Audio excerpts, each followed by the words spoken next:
Hello everyone, আমি makeup artist and nail artist Simi. তো আজকে আমি আবারও চলে গেছিলাম পার্লার প্রত্যেক দিনের মতো।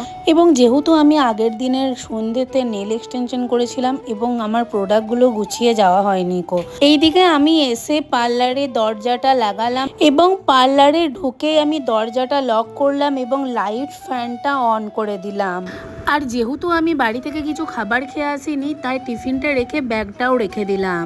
আর সত্যি কথা বলতে বাইরে যা রোদ আর গরম, আমি ঘেমে একবারে অস্থির হয়ে গেছি। আর এইদিকে আমি পুরো পার্লারটা ঝাঁট দিয়ে জল ছিটিয়ে নিয়েছিলাম। আর পার্লার পরিষ্কার পরিচ্ছন্ন থাকলে সত্যি বলতে দেখতে ভালোই লাগে আমার। আর এইদিকে সব কিছু করার পরে আমি খেতেও বসে পড়েছিলাম, যেহেতু 11টাও বেজে গেছিল।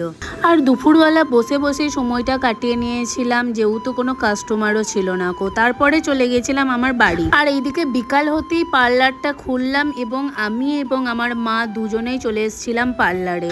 আর আজকে ছিল মেহেন্দির কিছু অর্ডার, তাই আমি এইদিকে বসে পড়েছিলাম মেহেন্দির সমস্ত কিছু সরঞ্জাম নিয়ে মেহেন্দিগুলো রেডি করতে। আর মেহেন্দিগুলো রেডি করা হয়ে গেলেও আমি আমার কাস্টমারকে এই 5টা মেহেন্দি দিয়ে দিলাম।